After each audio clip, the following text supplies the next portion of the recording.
Good morning, student. This lecture is for MCOM first semester, subject marketing management.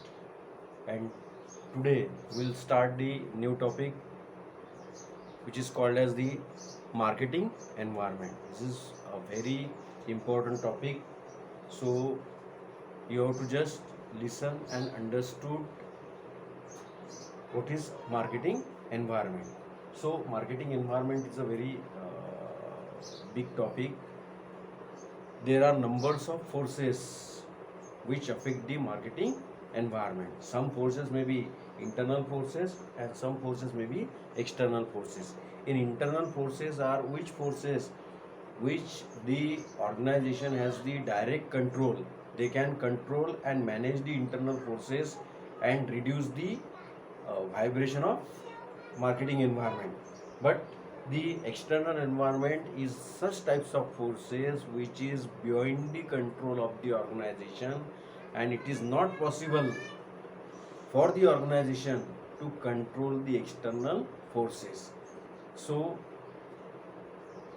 Marketing environment देखते वक्त जो है there are numbers of factors which affect market पर affect करने वाले ऐसे कई सारे फैक्टर्स हैं. जनरली उसको दो विभागों में विभागा जा सकता है. First one is the internal environment and second one is the external environment. Internal environment वो एनवायरनमेंट होता है जिस पर ऑर्गेनाइजेशन का कुछ हद तक कंट्रोल होता है और चाहे तो ऑर्गेनाइजेशन उसको मैनेज कर सकती है. जैसे फॉर एग्जांपल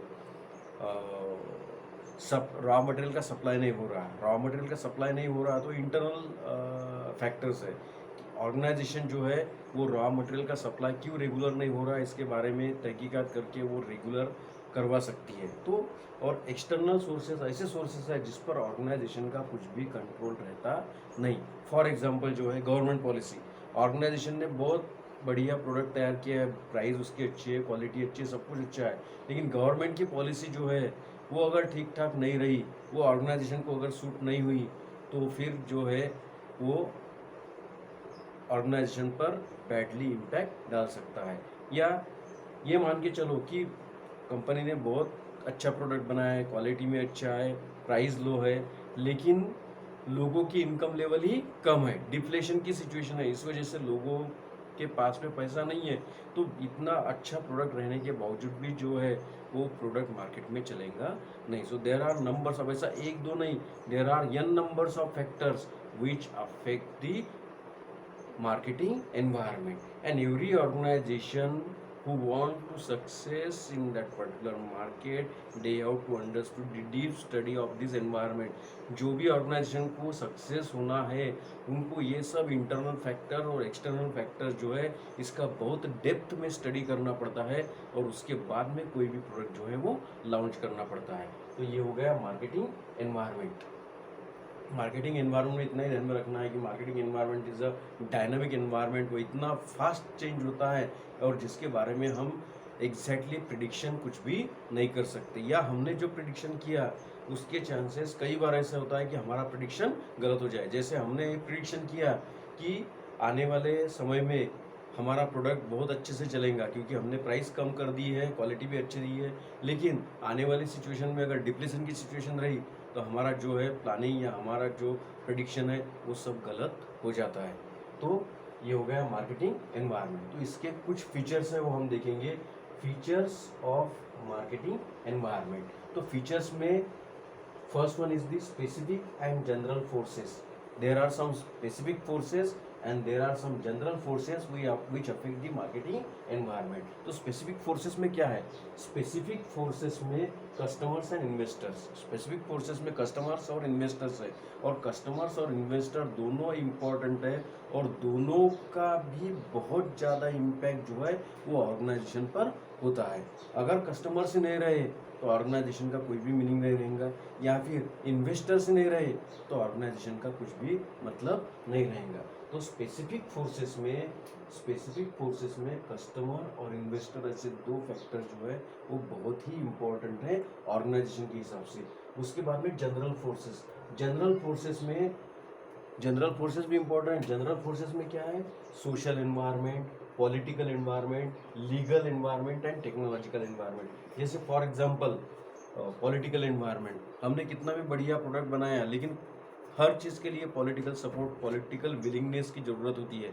अगर पॉलिटिकल विलिंगनेस अगर नहीं है तो हम कुछ भी नहीं कर पाएंगे। लीगल एनवायरनमेंट है, कई सारे लीगल जो है रिस्ट्रिक्शंस ऑर्गेनाइजेशंस पर रहते हैं और वो लीगल फॉर्मेलिटीज़ करते करते ऑर्गेनाइजेशन को बहुत समय या बहुत पैसा उनका वेस्ट हो जाता है। तो ये भी एक ऐसा फैक्टर है जो अफेक्ट करता है। और टेक्नोलॉजी तो आज के डेट में सबसे इम्पोर्टेंट है, क्योंकि आज की टेक्नोलॉजी कल रहेंगी कि नहीं रहेंगी इसकी कुछ भी गारंटी नहीं है। इसलिए टेक्नोलॉजिकल फैक्टर्स भी बहुत ज़्यादा इम्पोर्टेंट रखता है। और उसके बाद में सोशल, पर्टिकुलर कंट्री के हिसाब से उनका सोशल फैक्टर जो है वो अलग रहता है, वो भी ऑर्गेनाइजेशन पर इम्पैक्ट करता है। यानी क्या देखा हमने, स्पेसिफिक फोर्सेस और जनरल फोर्सेस। उसके बाद में कॉम्प्लेक्सिटी, कॉम्प्लेक्सिटी में number of factors affect the marketing environment. Complexity, complex बोला है यानी मार्केटिंग एनवायरनमेंट, इंडिया का मार्केटिंग एनवायरनमेंट कैसा है, कॉम्प्लेक्स है, इसलिए इसको बोला है complexity. Complexity means there are n numbers of factors which affect the business organisation. हम एक के बारे में प्रिडिक्शन नहीं कर सकते, यहाँ तो 50 से ज़्यादा फैक्टर्स है, तो वो सब जो है, और इतने सारे फैक्टर्स तो है और हर एक फैक्टर जो है वो एक में एक से कनेक्टेड है, इसलिए जो है इसको बोला है कॉम्प्लेक्सिटी। कि कॉम्प्लेक्स है, एकदम इजी स्टडी नहीं कर सकते, ये कॉम्प्लेक्सिटी है, कॉम्प्लेक्स सही है। तो ये number of factors affect the marketing environment, और वो मार्केट एनवायरनमेंट पे अफेक्ट करता है। उसके बाद में वाइब्रेंसी। अब वाइब्रेंसी मीन्स क्या है, ups and downs in business. Vibrancy means जो है अप्स एंड डाउन्स, मतलब कई बार जो है बिजनेस को एकदम जो है वो ग्रिप मिल जाती है कुछ कारणों की वजह से उसको, और कई बार ऐसा जो है वो प्रोडक्ट अच्छा रहने के बावजूद भी, क्वालिटी अच्छे रहने के बावजूद भी वो ग्रिप नहीं मिल पाती या वो सेल्स नहीं हो पाता। मतलब मार्केट जो है वो वाइब्रेंट है, जिसमें एग्जैक्टली प्रिडिक्शन जो है वो मार्केटर्स नहीं कर सकते हैं, तो इसलिए उसको बोला है वाइब्रेंसी। उसके बाद में uncertainty. Why it is called an uncertainty? Because the customer taste and fashion is different. We can't say that today's fashion is tomorrow's fashion, so it changes continuously. So it is very difficult to predict the fashion in tomorrow's. Similarly, the taste and habits of the customers is changes continuously, so it is not possible to give exact prediction of what is the taste and fashion of the particular customer. So that's why it is called as the uncertainty in market. ये हमने कितना अच्छा predictions किया और वो prediction के बावजूद भी आने वाले समय में कस्टमर के लाइक्स और डिसलाइक चेंज अगर होते हैं तो हमारा जो प्रिडिक्शन है वो कुछ भी काम का नहीं है। That's why it is called as uncertainty, यानी मार्केट इतना प्रिडिक्शन करने के बावजूद भी अनसर्टेंट है। उसके बाद में relativity. What is relativity? It is the different demand in different countries. यानी आज का जो मार्केट है इंटरनेशनल मार्केट है, तो हर कंट्री की डिमांड अलग होती है। पर्टिकुलर ये प्रोडक्ट से एक कंट्री के एक्सपेक्टेशंस अलग रहते हैं और दूसरे कंट्री के एक्सपेक्टेशन जो है वो अलग रहते हैं। कई बार ऐसा भी होता है कि एक ही कंट्री में कुछ कस्टमर्स के एक्सपेक्टेशंस अलग होते हैं और कुछ कस्टमर्स के एक्सपेक्टेशंस अलग होते हैं। तो ऑर्गेनाइजेशन के सामने ये बहुत बड़ा एक धर्म संकट आता है कि वो किसको सेटिस्फाइड करे। इनको सेटिस्फाइड करते हो तो ये डिससेटिस्फाइड होते हैं, और इंटरनेशनल मार्केट की बात अगर करते हैं, एक कंट्री को सेटिस्फाइड करने की कोशिश करते हैं तो दूसरा कंट्री ही अनसेटिस्फाइड होता है। That's why it is called as relativity, different demand in different countries.